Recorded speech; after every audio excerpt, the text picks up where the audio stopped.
So I prepared a few things on logical and clear thinking as well. And I wanted to share with you because it can help you build better arguments, right, when you are writing or speaking. So we already know the pyramid principle, conclusion first, and it's important that we name things properly, right? So we call an argument the whole thing. That's the original name from the logical school, like the school of logic. And the support points, we call them premises or reasons, or even assumptions sometimes. But we know that over time, with the development of language, we started using argument also for premises. So I have 3 arguments to support this point, but actually you're making one argument with 3 support points or reasons. It doesn't really matter, right? I just like to make it clear because since we are talking to people normally about these arguments and so on, it's important that we have a clarity to talk about it here. Now, there are hidden and stated premises, and we all know the danger with hidden premises, like or implicit premises. We're going to talk a little bit about that if we have time. But first, I want you to take a look at this and think about what is the difference between the 2 arguments that you see here on the left and on the right side.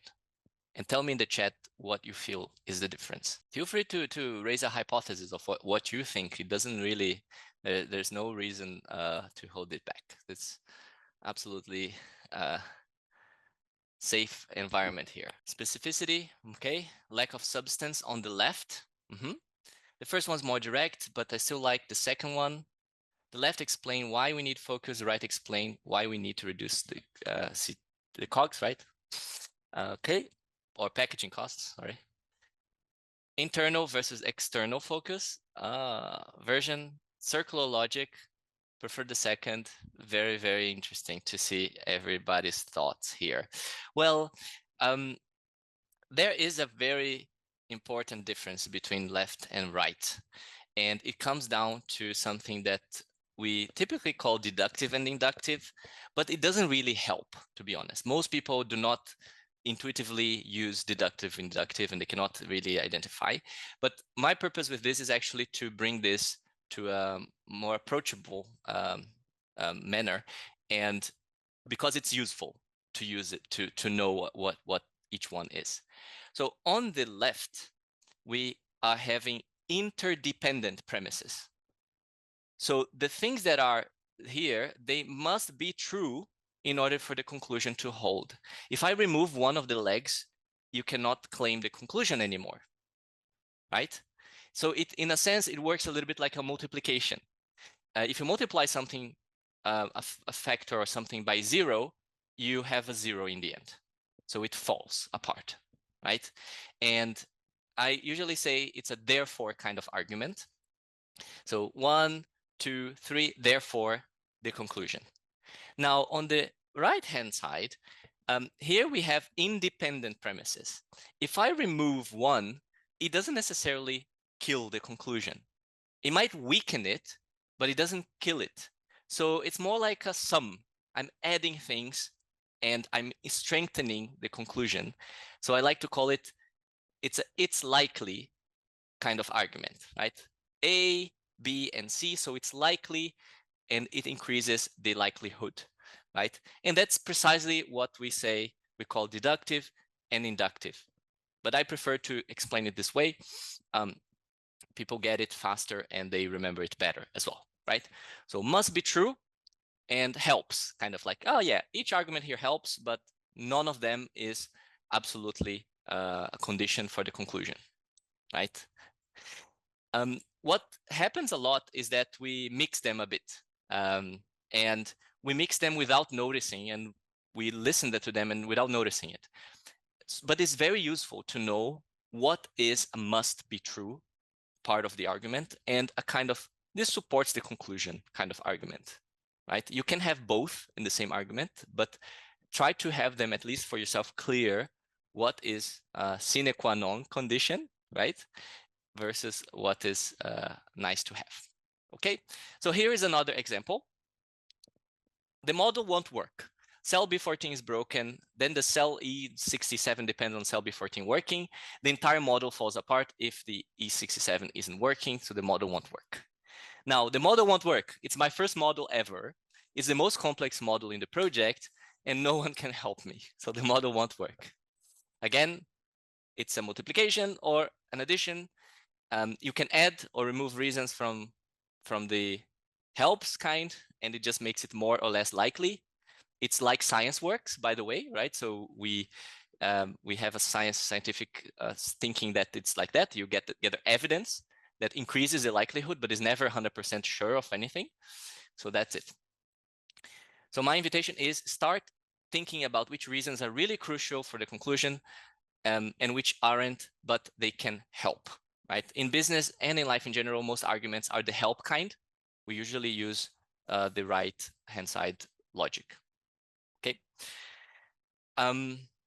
Yes. And now I have a question for you, which is this one. If you have a must be true argument, which one is stronger? The left or the right hand side one?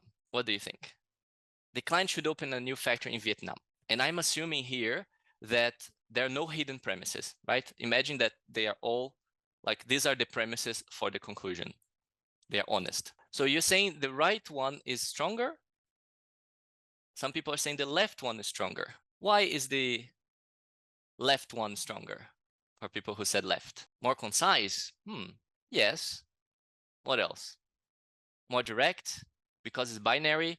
Well, we just saw that if we multiply something by 0 in this chain, everything falls apart. So where do you have more, let's say, surface risk that something is not true? It's of course here on the right side. So on the left side, you have less conditions that have to be met for the conclusion to stand.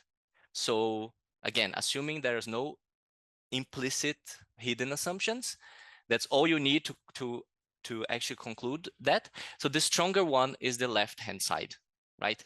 The less arguments you have in a chain of must be true, the stronger your conclusion is. Is it clear? You have less room for mistakes or for like someone to challenge an assumption or something to go wrong. Imagine, for me to be president of my country, of Brazil, I need to start a career in politics. I need to start a followership in Instagram. I need to position myself to join a party. I need to do this. It's going to be a very long series of ifs, right?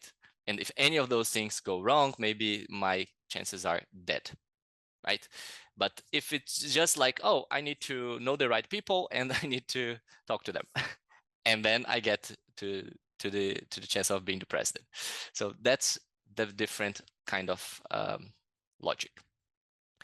Now, in the case of the other type of argument, which one do you think is stronger, the right one or the left? Now it's the helps kind, addition. The right. Yes, I agree. Why? Because they are adding up to the conclusion. So the more reason, the more evidence you have. So company A did it and it worked. Company B worked. Company C worked. That's what consultants do a lot, right? They bring case studies, they bring interviews, they bring customers and so on to say like, yes. So it's a very likely thing to work, right? However, careful, because we have to strike a balance between exhaustiveness and conciseness. Remember that slide between the structure and the top-down communication. You don't want to bring everything to the table, because if you bring too many arguments, first, they will have decreasing strength, right? Because there's this example in Japan and there's this company that not very applicable, but so it dilutes your communication and you want to avoid it. So find a balance between supporting your argument with premises, but at the same time using the strongest ones. Normally 3, 4, the strongest ones you have. Okay, and save that many other smaller ones for later if needed. All right. So here is, although the helps kind of premises theoretically adds to your conclusion, your argument will be perceived as stronger and clearer if you stick to 3 to 4 points. So prioritize your strongest points and cut out the rest.